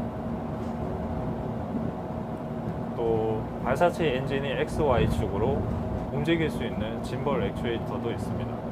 그리고 연소기에서 화염이 분사되는 부분이 되겠고, 이 연소기 내부에는 또 인젝터라고 하는 부분들도 있습니다. 이렇게 4개의 엔진, 75톤 엔진 4개가 묶여서 하나의 엔진처럼 작동을 하게 되는 것이 1단이 되겠습니다. 이제 조금 더 위로 올라가면서 2단을 한번 볼까요? 2단에서는 사실 1단에서 썼던 75톤 엔진과 동일한 엔진이 들어가 있습니다. 다만 이제 고도가 높아지기 때문에 노즐의 길이가 1단보다 훨씬 길게 설계가 되어 있고요. 그리고 3단에는 7톤 엔진 하나가 들어가 있습니다.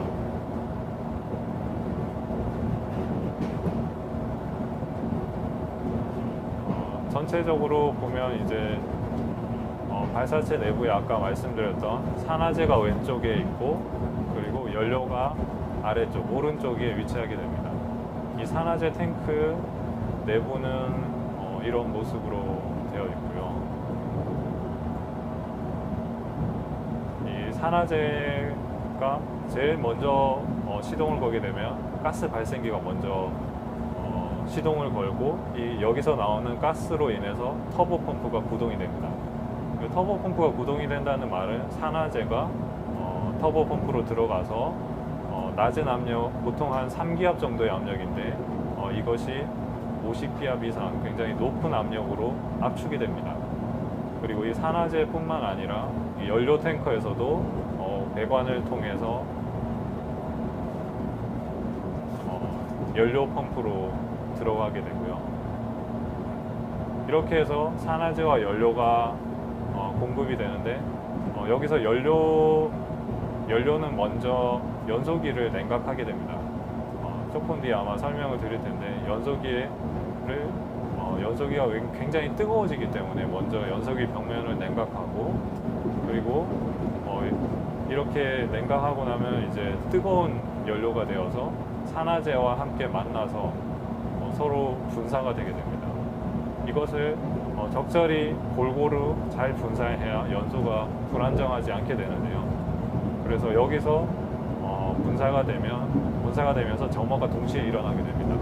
그러면 아주 강력한 힘을 발휘하면서 격렬하게 연소를 하게 되고, 이것이 로켓이 발사하는 원리가 되겠습니다. 영상은 여기까지 보겠습니다.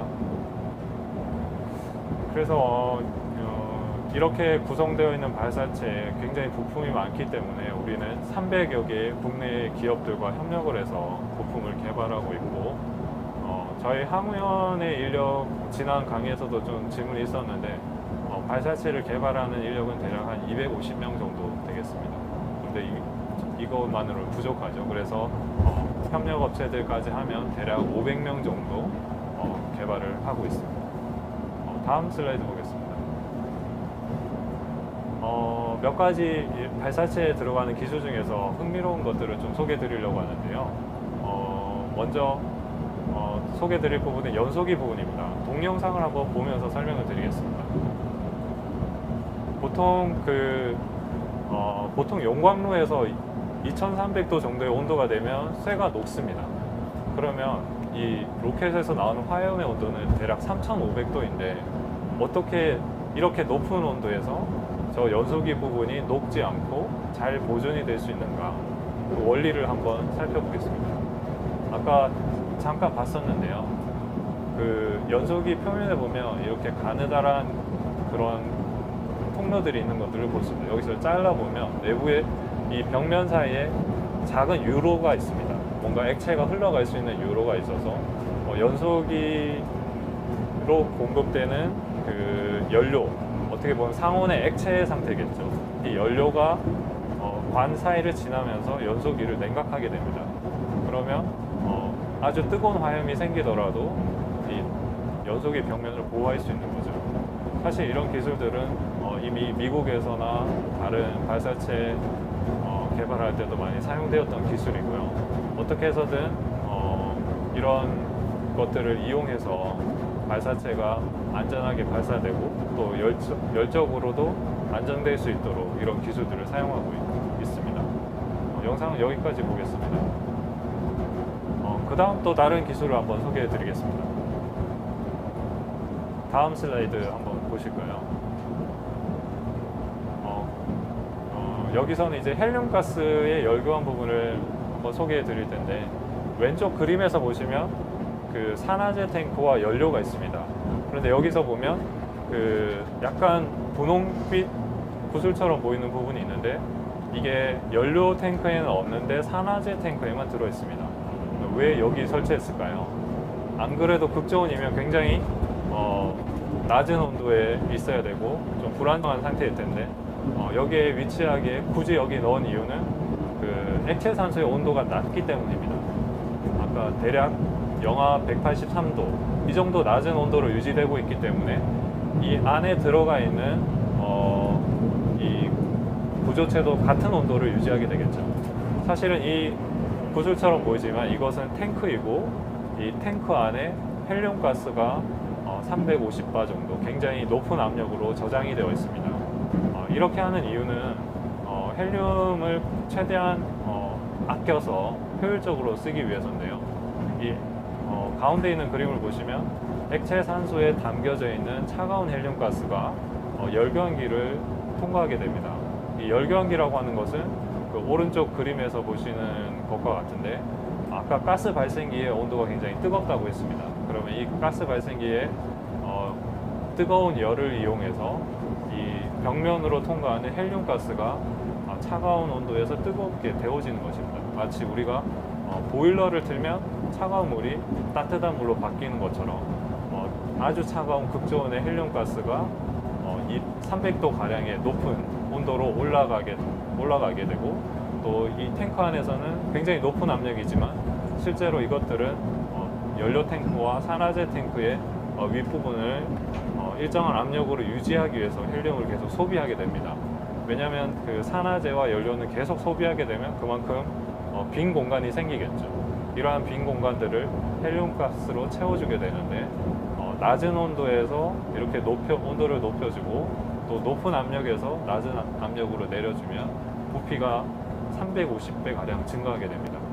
그러니까 조금만 헬륨을 가지고 가더라도 350배 많이 쓸 수 있는 거죠. 그래서 우리는 이런 기술들을 사용하고 있습니다. 또 다음 기술 한번 말씀드리겠습니다.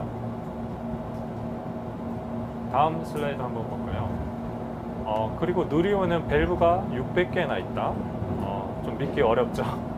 사실 밸브라고 하는 것은 가스나 연료, 산화제의 흐름을 조절하거나 차단하는 역할이 가장 중요하고요. 그리고 이것들은 모두 사람이 운전하는 것이 아니라 자동으로 작동하는 밸브입니다. 그런데 이 밸브는 굉장히 신뢰도가 중요합니다. 만약에 이 중에 하나라도 제 역할을 하지 못하게 되면 전체 발사체의 임무가 실패할 수 있기 때문에 밸브의 신뢰도가 매우 중요하다고 할 수 있습니다. 그러면 저도 사실 이 밸브를 개발하는 부서에서 일을 하고 있는데요. 왜 이렇게 처음에 입사했을 때 우리가 흔히 밸브를 보면은 사실은 쉽게 접할 수 있는 부품이잖아요. 그래서 이런 것들 그냥 사다가 쓰면 될 텐데 왜 어렵게 이렇게 연구를 할까 좀 그런 의문이 있었는데 사실 이런 밸브들이 굉장히 극한 환경에서 작동하게 됩니다. 압력이 매우 높고요. 또 온도는 매우 낮고 또 발사체가 비행하는 동안 엄청난 진동을 받게 되고 또 무게도 아주 가벼워야겠죠. 그래서 이런 조건들을 생각하면 일반적으로 산업체에서 사용할 수 있는 밸브들은 발사체에는 사용할 수가 없습니다. 그래서 저희가 좀 사소해 보이지만 이런 것들을 구할 수 없기 때문에 직접 개발을 하고 연구를 하고 그렇게 사용을 하고 있습니다. 그 다음 슬라이드 볼까요? 네, 이번엔 추진제 탱크에 대해서 말씀드리겠습니다. 추진제 탱크도 비슷한데 일반적인 탱크는 그렇게 만들기 어렵지는 않죠. 그런데 말 그대로 음료수 캔처럼 굉장히 얇은 탱크를 튼튼하게 만들려면 이것도 많은 기술이 필요합니다. 그래서 세 번째 사진에서 보시면 이 탱크의 벽면이 그냥 밋밋하게 되어 있는 것이 아니라 이 삼각형의 약간 격자 구조가 들어가 있어서 좀 더 튼튼하게 구조를 잘 견딜 수 있도록 만들었고요. 이것도 한번 영상을 보면서 설명드리겠습니다. 탱크 파열 시험 영상인데요. 이 시험은 왜 일부러 탱크를 파괴하는가 이런 의문이 들 수 있는데 이것도 꼭 필요한 시험입니다. 탱크가 우리가 굉장히 얇게 만들어야 된다고 했었죠. 그래서 이 굉장히 얇게 만든 탱크가 우리가 사실은 원하는 압력까지는 잘 견뎌야 되는 겁니다. 그때의 압력까지는 기밀이 잘 잡히고 구조적으로 안전하고 이런 것들을 확인하기 위해서 실제로 누설이 있는지 또 문제가 없는지 우리가 사용하는 압력까지 차근차근 압력을 높이면서 실제로 견디는지 먼저 확인을 하고요. 그 다음에 우리가 쓰는 압력보다 더 높은 압력이 되었을 때는 이게 파괴가 돼야 됩니다. 왜냐하면 파괴가 만약에 되지 않는다면 탱크가 그만큼 최적화가 되어 있지 않다고 볼 수 있죠. 벽이 너무 두껍다거나 좀 안전 마진율이 높게 되면 훨씬 더 높은 압력에서도 터지지 않게 되고 그 말은 탱크의 경량화가 많이 되어 있지 않다는 뜻이 되겠습니다. 영상은 여기까지 보겠습니다. 그래서 실제로 잘 설계되고 잘 작동되는지 확인하는 그런 시험을 하게 되고요. 또 탱크 내부에도 보면 그 슬로싱을 방지하기 위한 가림막이 존재하는데 이것도 동영상을 보면서 한번 설명드리겠습니다. 우리가 발사체는 아니지만 이 슬로싱 현상이 무엇인지 좀 쉽게 보기 위해서 탱크로리 사진을 보여드리고 있는데요. 이 탱크로리 안에는 액체가 들어있고 만약에 차량이 움직이면 액체가 앞뒤로 흔들리면서 막 부딪히는 그런 힘들이 발생하게 됩니다. 이게 발사체가 비행하는 가운데 이런 소용돌이 유체가 막 흔들리게 되면 비행이 안정적으로 안 되는 그런 문제가 발생할 수 있습니다. 그래서 이 탱크 내부에 슬로싱을 좀 방지할 수 있는 그 베이플이라고 하는데 여기서 보는 모양하고 조금 다르겠지만 이 베이플이 들어가게 되면 유체가 흔들리더라도 어느 정도 이동하는 것들을 막아주는 역할을 하게 됩니다. 그래서 다른 움직임에 방해되는 것이 훨씬 적어지게 돼서 발사체에서도 이런 내부 탱크를 보면 이런 구조가 들어가 있습니다. 영상은 여기까지 보겠습니다. 그래서 가운데 사진이 탱크 내부의 모습인데 그냥 탱크 밋밋한 탱크가 아니죠. 안에 베이플이라는 구조도 들어가 있고요. 그 다음 내용 한번 볼까요? 다음으로 소개드릴 내용은 이제 엔진을 클러스터링하는 기술인데 우리 누리호는 1단에 4개의 엔진이 하나의 엔진처럼 작동하도록 붙어 있습니다. 사실 이런 것들은 저희만 쓴 것은 아니고요. 예전에 미국에서 세턴 5는 5개의 엔진을 묶었고 또 러시아의 소유주나 스페이스X의 펠컨 9, 또 펠컨 헤비 이런 것들은 총 27개까지도 엔진을 묶어서 사용하고 있습니다. 이렇게 엔진을 묶는 이유는 굉장히 큰 엔진을 만들려면 이게 연소 불안정이 생길 수도 있고 또 크게 만든 거는 좀 어렵습니다. 그래서 작은 엔진을 만들어서 여러 개를 사용하고 또 2단에서도 활용함으로써 좀 더 효율적으로 사용할 수 있게 됩니다. 다음 한번 슬라이드 볼까요? 이것은 이제 발사체에 있는 그 엄빌리컬이라고 하는 부분인데 우리가 발사체를 발사대에 세울 때 그 산화제나 연료를 채우지 않습니다. 왜냐하면 180톤 정도 되는 무게가 들어가게 되면 너무 무거워서 세우기 힘들죠. 그래서 비어있는 상태로 발사대에 먼저 세우고 그 다음에 이 엄빌리컬이라고 하는 기구를 통해서 내부에 산화제도 공급하고 연료도 공급하고 또 필요한 가스랑 전기 이런 것들을 공급하게 됩니다. 그래서 어떻게 보면 아기가 탯줄을 통해서 영양분을 공급받는다는 그런 의미를 가지기 때문에 저희가 엄빌리컬이라고 부르고 있고 이게 공급될 때는 잘 공급돼야 되지만 또 발사할 때는 잘 떨어져 줘야 됩니다. 또 특히나 이 산화제 같은 경우는 상온에서 모두 증발하기 때문에 그냥 충전하고 가만히 놔두면 그만큼 산화제가 줄어들게 되겠죠. 그래서 발사하기 직전까지도 계속 산화제를 공급하게 되고 그러면 발사할 때 잘 떨어지는 것도 아주 중요합니다. 그래서 밑에 엄빌리컬 영상을 한번 같이 보겠습니다. 발사할 때 보면 그 초록색 다리가 총 4개가 있는 게 보이시죠? 그래서 발사하기 전까지 계속 뭔가를 공급하고 있다가 발사 직전에 얘가 분리되는 것을 볼 수 있습니다. 그래서 저것이 잘 분리돼야 발사하는데도 안전하게 할 수 있게 되겠습니다. 다음 영상은 여기까지 보겠습니다. 아마 여러분들이 이제 우주센터에 가면 이것까지도 보시게 될 텐데 그때 한 번 더 설명드리도록 하겠습니다.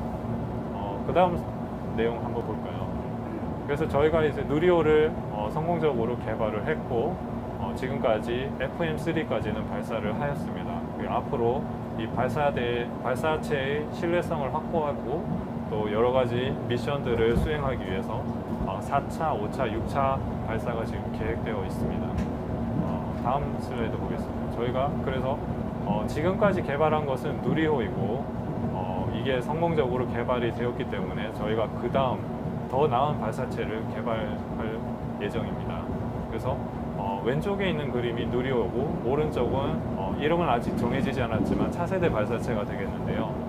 크게 다른 점은 앞에서는 3단으로 구성되어 있고 이제 앞으로 개발할 차세대 발사체는 2개의 단으로 구성이 되어 있습니다. 그래서 지금은 지구 저궤도에 3.3톤을 무게를 올리고 갈 수 있는데 이 차세대에서는 10톤까지 무게를 늘려서 더 많은 물자들을 우주로 보낼 수 있습니다. 여기에는 이제 중요한 것은 더 강력한 엔진이 필요하게 되겠죠. 그래서 저희가 다단 연소 사이클이라고 하는 새로운 엔진을 개발하게 될 텐데 영상을 보면서 조금 더 설명드리겠습니다. 우리가 누리호에서 사용했던 엔진은 그 가스 발생기 사이클이라고 하는데 이 가스 발생기 사이클은 오픈 사이클입니다. 근데 이제 다단 연소 사이클은 클로즈드 사이클이라고 얘기를 하고 있고요. 여기 영상에서 보시면 왼쪽에 그 터빈 배기부를 통과하는 까만 기체들이 보이는데 이게 사실은 그냥 공중으로 버려지죠. 근데 저것이 다시 연소기로 들어가서 연소에 힘을 보태면 좀 더 효율적인 엔진이 나오게 됩니다. 그리고 이 다단 연소 사이클에서 또 중요한 한 가지는 그 엔진을 중간에 멈췄다가 다시 재점화하는 이런 기술도 지금 개발하고 있습니다. 이 재점화가 되게 되면 사실은 우주 발사체를 사용할 때 여러 가지 미션들에 좀 더 효율적으로 사용할 수 있습니다. 지금 앞에서 개발했던 누리호 같은 경우는 엔진을 한 번 연소하면 그것이 다지만 이제 다단 연소 사이클에서 여러 번 엔진을 껐다 켰다 하게 되면 우주 공간에서 첫 번째 궤도의 위성을 발사하고 엔진을 잠시 껐다가 그 다음 궤도에 또 올라가서 다른 위성을 또 발사할 수 있는 그런 다중 임무를 할 수가 있습니다. 그리고 또 한 가지는 스페이스X처럼 이 발사체가 다시 지구로 귀환하게 될 때 재사용하는 데도 굉장히 중요한 기술이 되겠습니다. 영상은 여기까지 보겠습니다. 그래서 이런 이제 앞으로 또 10년 동안 이런 연구를 수행할 계획이고 앞으로도 잘 수행할 수 있도록 여러분들의 많은 격려 부탁드립니다. 감사합니다.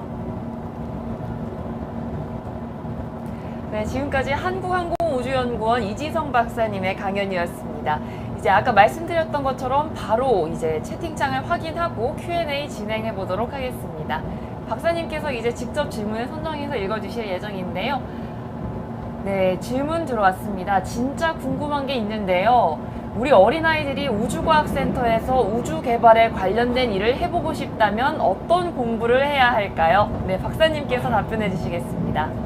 네, 사실 저도 사실 이러한 일을 하게 될 거라는 예상은 못했습니다. 오, 네. 어떻게 보면 저도 기계공학을 전공을 했고 네. 그 중에서 극저온이라는 공부를 했는데 마침 이 기술이 또 발사체에서 사용되는 기술이다 보니까 제가 여기서 일을 할 수 있게 됐는데 학년에 있는 연구자분들을 보면 대부분 이제 공대를 졸업하신 분들이 많고 그 중에서 항공우주공학과 그리고 기계공학과 전기전자 이쪽을 전공하신 분들이 많이 있습니다. 그래서 이쪽 분야의 일을 하고 싶다면 아무래도 이 세계과 그리고 또 공과대학에서 공부를 하는 것이 유리할 것 같고 근데 사실 아직 여러분들 나이가 굉장히 어리잖아요. 그래서 열심히 학교 생활하면서 건강하게 자라주고 또 꿈을 가지는 것이 가장 중요하지 않을까 생각합니다.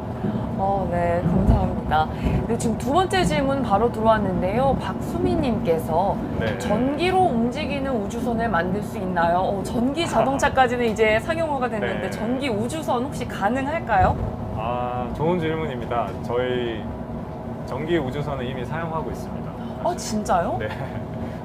이게 저희가 발사체라고 하는 것은 그 땅에서 우주까지 가는 역할을 많이 하는데 네. 이 발사체는 사실 전기로는 불가능합니다.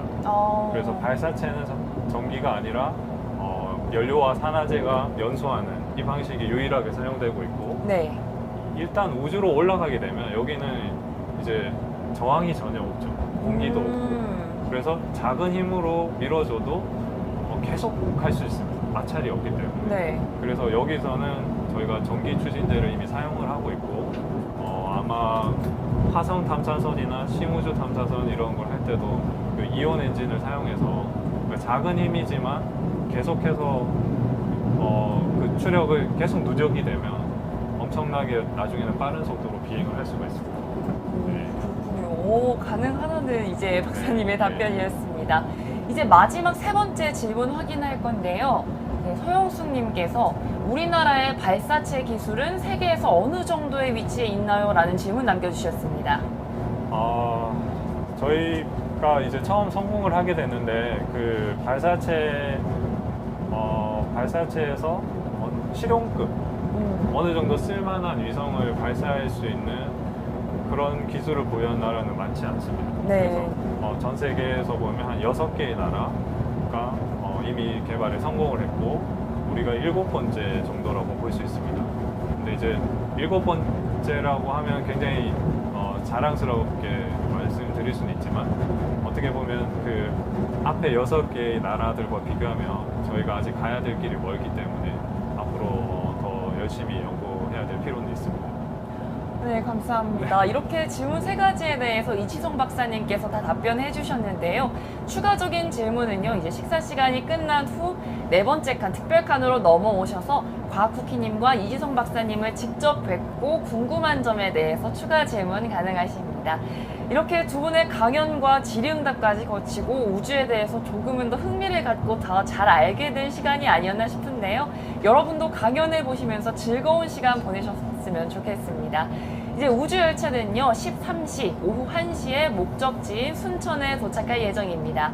라이브 방송이 종료된 이후에는요, 안내 방송에 따라 각 호차에서 특별칸, 4호칸으로 이제 이동을 도와드릴 건데요. 이 특별칸에서 수료증과 이제 특별 굿즈 선물을 나눠드릴 예정입니다.